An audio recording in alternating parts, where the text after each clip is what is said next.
podcast. I'm Rachel Hardy, and this is Emergent Resilience, Paths to Healing and Creative Power. And I am so excited to welcome a guest today that I am really happy to have here.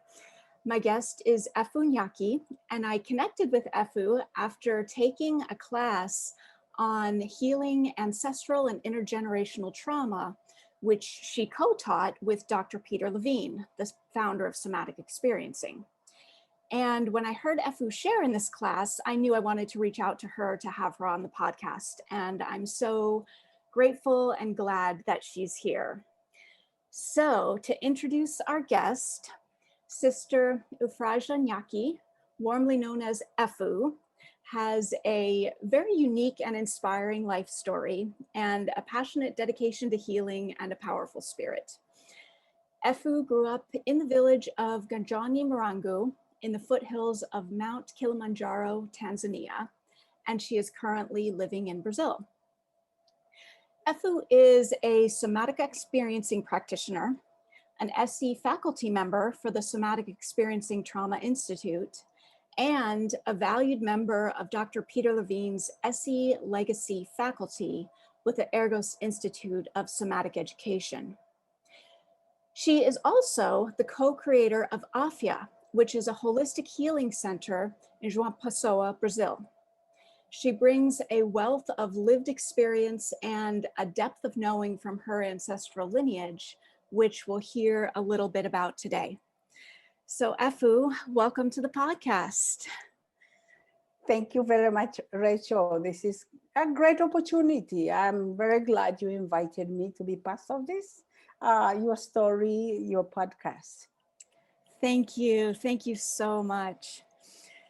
Well, to get started, I wonder if you'd share a little bit with our listeners about your own background and journey, because you've led a really interesting path to come to the work that you're doing today. And I know there's a lot to this, but I wonder if you could share just a bit about your background and how you came to be doing this work that you're doing currently. Thank you. Thank you very much. Okay, so yes, as you mentioned in the introduction, yes, I was born in the village close to the mountain Kilimanjaro, in the slopes of the mountain Kilimanjaro. And I say this one, I saw a vehicle for the first time when I was 12 years old. So we really lived in the village, very far down into the village.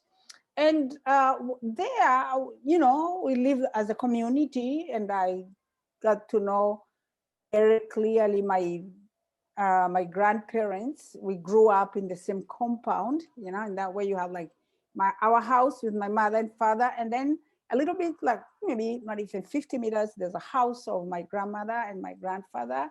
And then the other grandmother and grandfather from my mother's side were also like just around the corner.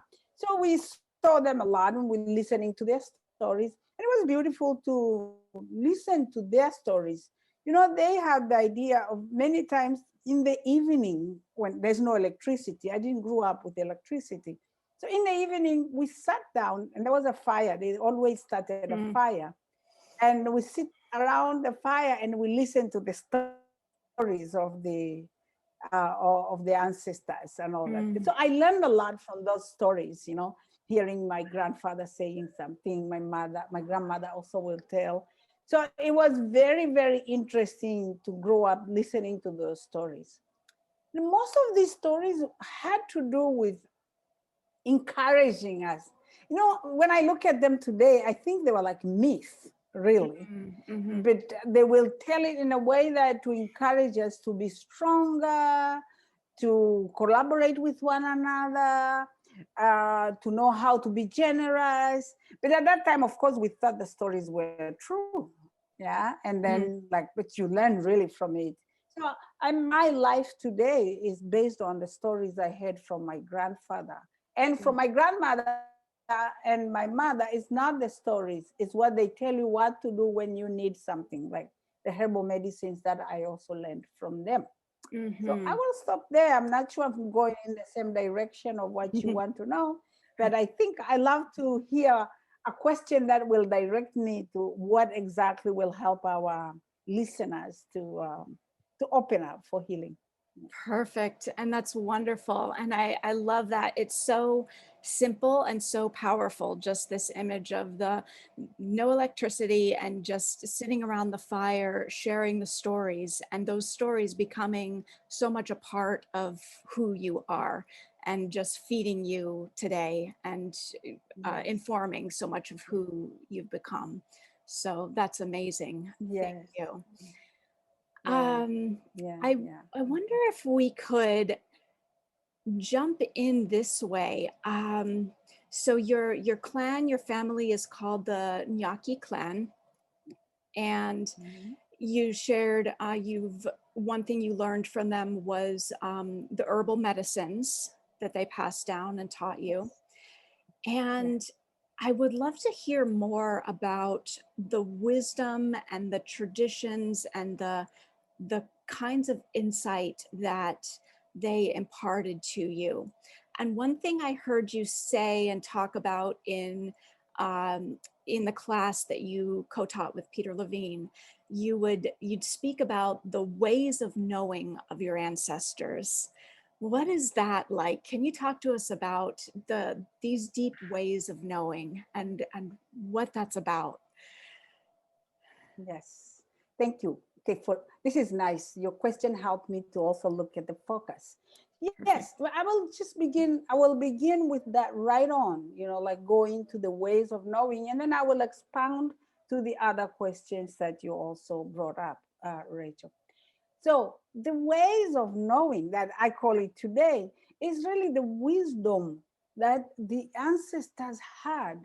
And this is very much connected to the nature, Mm, yeah, the world of nature. And so, for example, they know, they were in touch with, they were in harmony with the nature, that they will know when it's going to be good. They will know is going to be difficult, you won't get good crops. So then, in that way, they prepare themselves in many different ways. They will know when things are not going to work out right. So it's like the knowing. And you cannot, you say, how did you know? For example, if my grandfather said, I feel it in my body mhm, that tonight it will rain. mm. And then it rains. So then I said, Grandpa, how did you know that? She said, well, he said, well, I just know from my body. So they didn't know how to explain more than just that. And so you couldn't really cheat them in many ways, or maybe you couldn't even lie because they know you are lying, because there is that connection of gut to gut. Ah, Yeah. yeah. That I think today when I do healing of somatic experiencing, I love it. I sit with somebody and I feel like, whoa, there's something roaring in the stomach of that person, and I feel it in my gut. Yes. And so, of course, I don't want to embarrass the other person by questioning what's going on. I just say, well, I feel something in my belly. And they say, well, I feel it too. I said, well, let's just sit with it and see what is it. You know what I mean? So Yeah. I kind of got that from them when they will say, I know something is going to happen. They are in touch with it because they hear that from the ancestors, or they hear that from the nature. Yeah. Yeah. And another thing too, they were able to, for example, we will make a local beer called Mbege, that particular clan tribe. We called this beer was called Mbege. It was made with bananas and finger millet sprouts. And so, you know, when they make it and then you let it sit the whole night, and then the following morning you're going to check. So when you look and on top of this, just on top of the beer, the container, you can actually do some readings. First Mhm. of all, this is going to be good for the people. This will benefit people. This is not so good. Sometimes people who work, they could even throw the whole thing. Like there is something that shows it was again the way of knowing. You learn it by just observing. and you know that this is not going to be good for people, or this will be good, but it might steer some fighting or some conflict. So you are Wow. already kind of becoming aware of that. Yes, they knew that. And I used to get very fascinated by that. And I wanted my father to teach me, you know. And he said, well, you just have to look.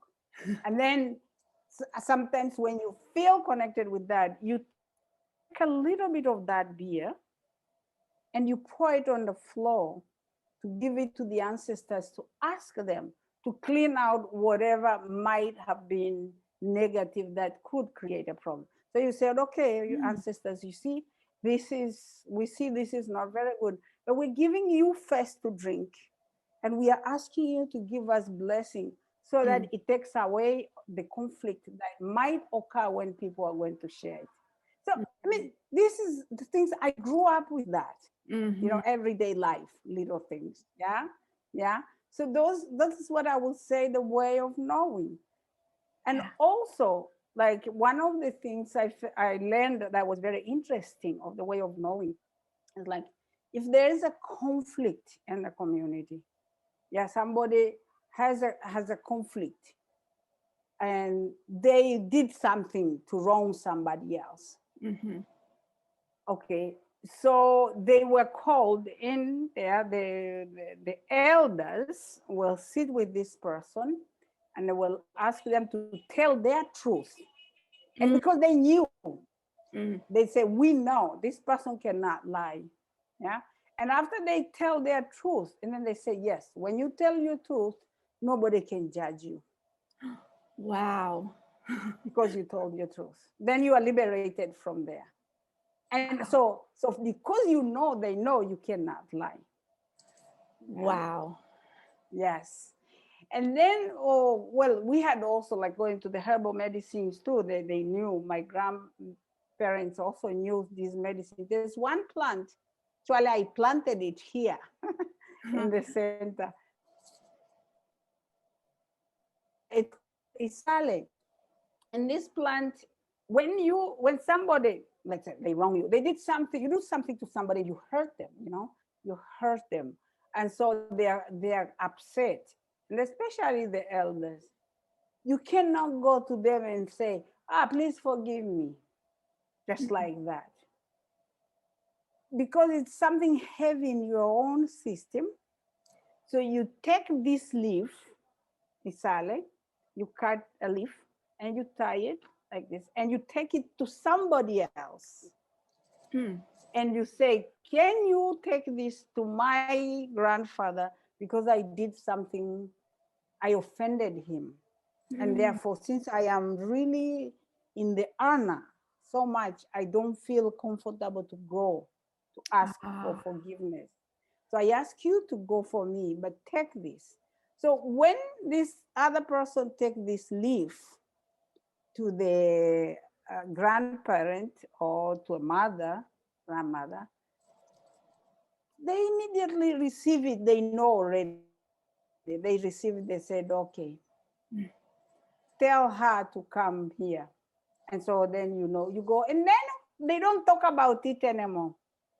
That's what I found very beautiful. You don't talk about it. You don't say, oh, and why did you do this? And you have to apologize. No. That leaf does the work of it. Wow. They receive it, and they tell you, okay, come here. I received it already. And they give you like this local beer or something or some food to eat. Okay, so there was stuff like that. The way of knowing, the relationship, you know, and all those kind of things. And it's something very connected to the body and to the nature. Yeah. Beautiful. Yes, I think I gave enough examples. Yes, thank you. That's wonderful. So amazing. So yeah, I'm hearing a few things here. Like you said, the connection to nature, the connection to the body, and also I'm hearing the influence and piece of the community in this, that none of this happens in a vacuum. The delivery of the leaf from someone else is all a part of a whole and of an organism working together. And that's so beautiful. And I'm also hearing you say a lot that there's just the knowing comes kind of by doing it and absorbing it and learning it, and it's like it becomes part of who you are. There isn't really a textbook you can learn it from. It's an experienced, learned, absorbed, taking in that resonance of the person, and that's where that that whole connection and community and lineage aspect becomes so important. That I think we're not here just isolated as beings trying to get through the world on our own. We're part of this connection. So that just to me, that's just such a beautiful illustration of how much we need that, and how much we're not meant to go it alone. So thank you for that. Yeah. You know, there's another thing on that note that I'm just interested to think about. When we're learning from, let's say, another tradition, because, for example, like this tradition of yours has so much to offer the world and to share, and we want to learn, and we also want to respect and honor the lineage that it came from, and to do it in a way that you know, we always want to be careful of not appropriating practices or traditions that aren't our own. And I'm curious if you have just any thoughts to share around that, around how do we learn from another tradition that's not our own in a way that still gives respect to that tradition. Right. Yeah. You know, this is a very tricky thing. Yeah. And I asked permission from my ancestors that I'm sharing these things, because a lot of things were kept also as a secret. Yeah. There are things that you were not supposed to reveal to outsiders. Yeah. That's kept. And I came to understand that, in my understanding, and I hope my ancestors, listening to me and just, that they were afraid to reveal a lot of things, because at the time of the colonization, the colonization came with Christianity. Yeah. And a lot of these things were considered to be superstitious. Yeah. So now, if you were baptized and you are a Christian, you're not supposed to believe anymore on any of these, or connection to your ancestors, because that is a superstitious thing, or it's a religious thing too. So then what they did was, we will continue doing we will continue being Catholics and Christians of other denominations. We go there, and the churches were always outside the community, which was somehow a blessing. The churches, they will be out there. And then the community continue being here. So you go to church, you do what you do in church, the masses and stuff like that. And then you come home, you do what belongs to the community. But you are told that you cannot tell anybody in the church or anybody else, because if you tell anybody else, even if it is not the priest or the colonizers, they will still, somebody else, maybe for jealousy, they might tell the priest, and then you get punished. They used to get punished, actually, if they know that they're still believing in superstitions. My grandfather said, my father, I think, told me about that. My grandfather once was asked to walk on his knees from outside to the altar, because somebody say he did something like slaughtering, like doing offering to your ancestors. You're not supposed to do that because of the colonizations and Christianization. which is a different aspect that's coming in. So because of that, for me, the time I was born, I don't know if before, if there were more freedom of sharing this. But the time I was born, because it was the time that the Christianization has already happening, there was this secrecy. You cannot share any of this with anybody outside. Very interesting. And so we kept it a secret. Yeah.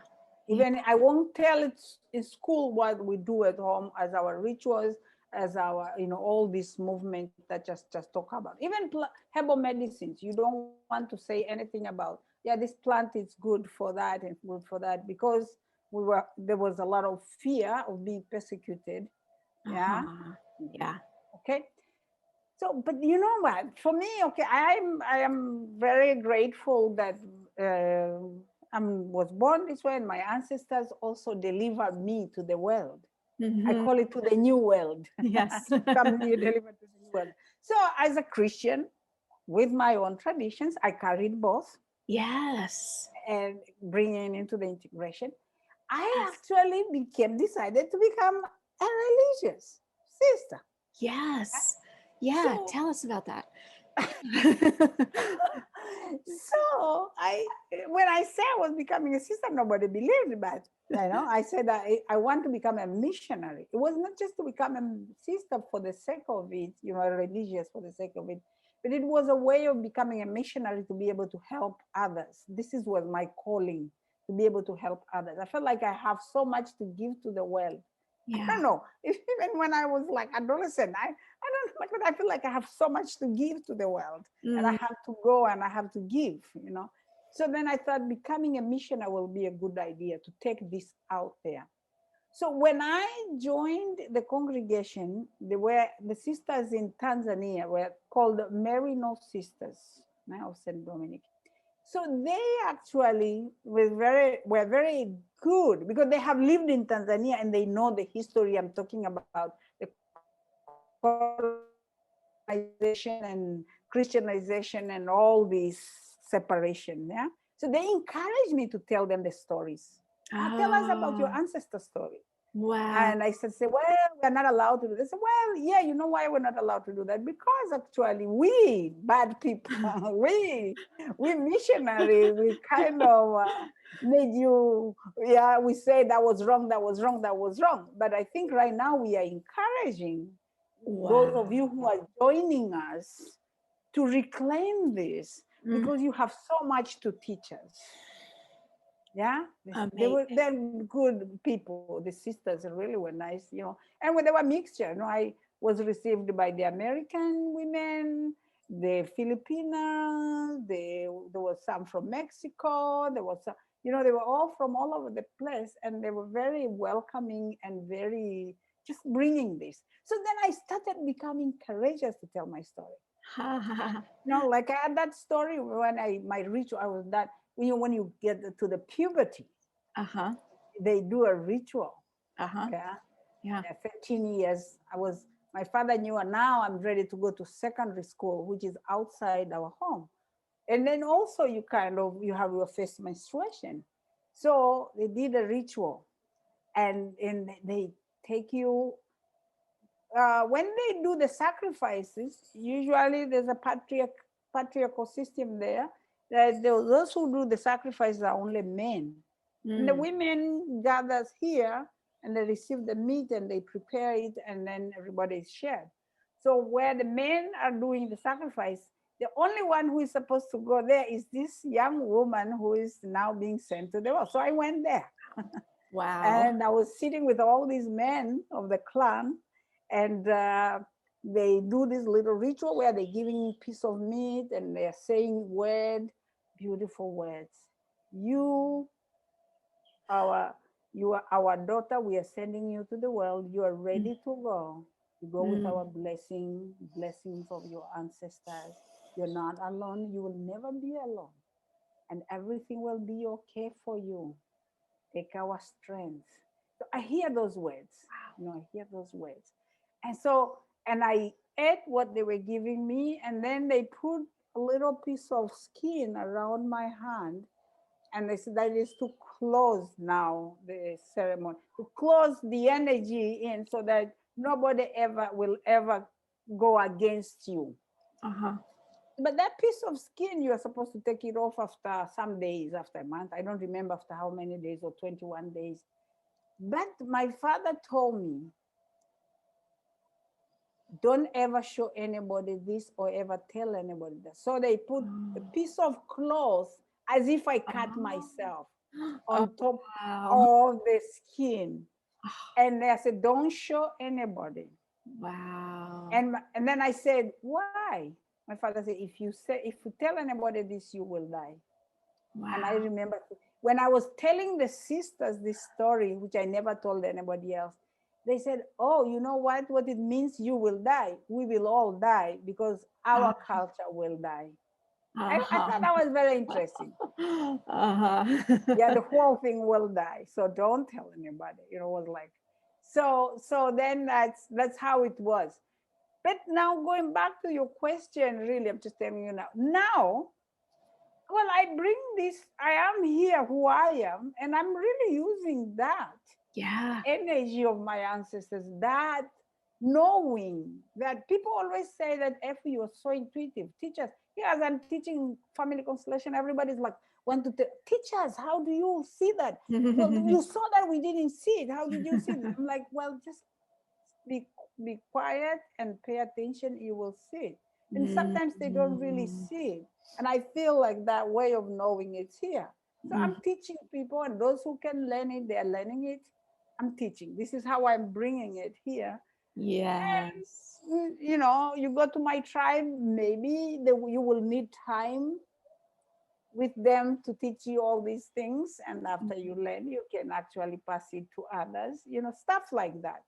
There's a possibility, but there was a lot of secrecy because of what I told you. Yes, that makes sense. Wow. Yeah. Thank you so much for sharing all of that. So many amazing things in there that we like more than we even have time to unpack. There's so much to that. But one thing I really love is just actually two things I love is this movement into the telling of your own story as an integration and a process of bringing this to the world. And what was the other thing? The way that the religious community provided a different experience for you to share and recognized that, oh, in the past, we've shut this down, but no, this is part of you, you need to share. And I think that's really powerful and just such an amazing process for you and for bringing all of this to the world. So thank you. Yes, yeah. Wow. Ah, my goodness. I really briefly, I would just love to have you share a bit about the Holistic Healing Center that you co-created and what you do, what the center does today. How you, I believe you work with empowering women primarily in holistic practices to support themselves and their families. Can you tell us just a little bit about the work that you do there? Yes. And again, so then I mean, with the Merino sisters, I was able to come to Brazil. I chose to come to Brazil. And the reason I chose to come to Brazil is because I had the story of the slave. I had the 3/4 of the slaves that came to the Americas came to Brazil. I'll never forget that phrase. The 3/4, I was studying about missions, and I have the 3/4 of all the slaves that came to the Americas came to Brazil. Brazil is big. Yeah. I said, well, then I'll go there because I will find my cousins and I don't know what. I don't know. I just felt like, ooh, maybe I will be at home too. Yeah?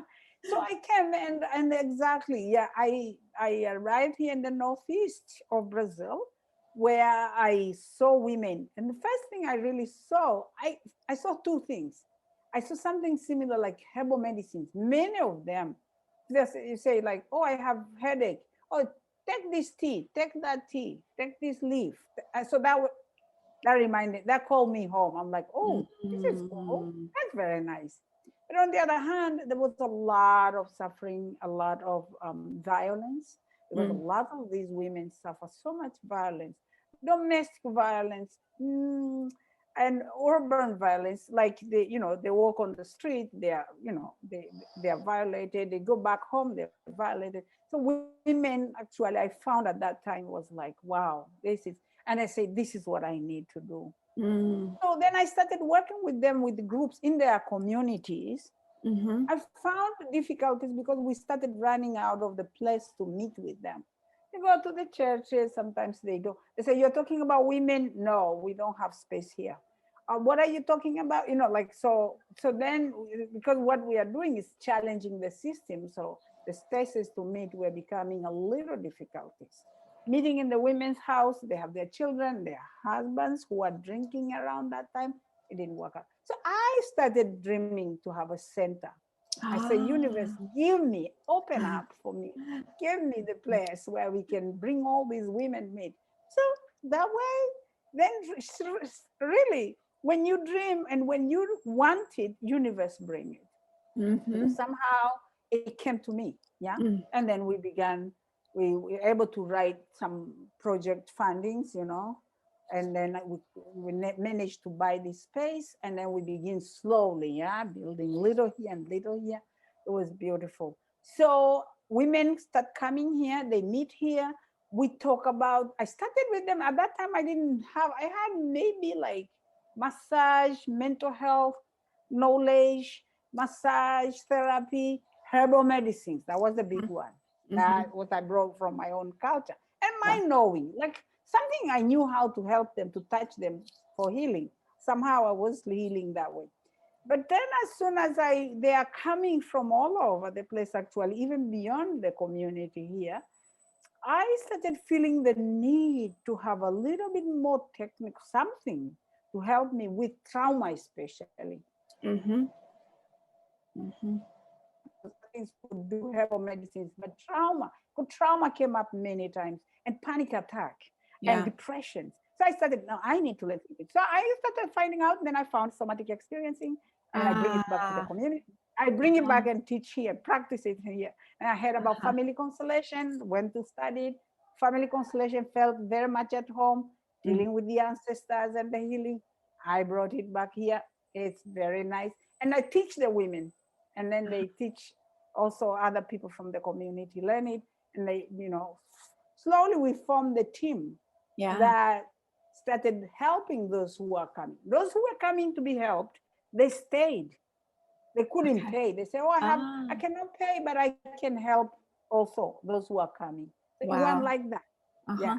Yeah. Mm-hmm. So finally, slowly, to sustain the center, we had to create like a cooperative where we can also receive the donations, and then they Uh-huh. divide among themselves, and then we can run the center. That's how Yeah. it operates until today. Yeah. And so I learned all these methods. We do have many methods here for healing. And I Mm. will bring them here, and they learn it and they teach each other. And today we have a team of 22 women. Wow. 32 women on the Yes. team. That's amazing. Yes, on the team that are really doing the healing, the community, and of course the community.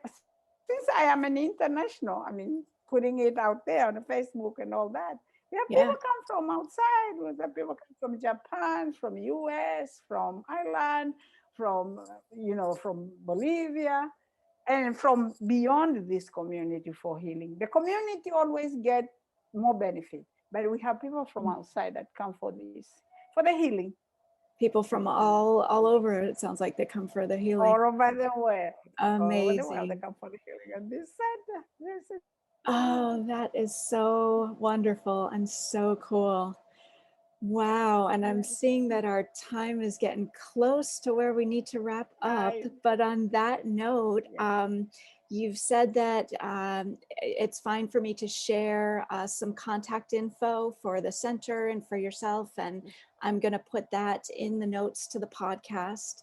so that if people from all over the Yes. world want to come and or just want to know more about the center and about their work that you are doing there, that they can learn and look at what's going on. So I'm going to put some contact information in the notes, and people can find out more from there. Yes. Wonderful. Yes. And I do attend online. You know, because I speak the language, the English and Portuguese and other languages. So I attend online too. So you do online sessions as well, so people could put contact if they were interested with working with you in an online session. Beautiful. Wonderful. Yes. Well, we will have that info in the notes for the session. Efu, I want to just take a moment and send some gratitude and just share this moment of being here and connecting and deeply appreciating you and all of the wisdom that you hold and all that you bring. Thank you. So, thank you very much. Thank you so much, Rachel. And thank you for recognizing that and sharing this with the world. Thank you so much. And take good care. And we'll close now and talk to you soon.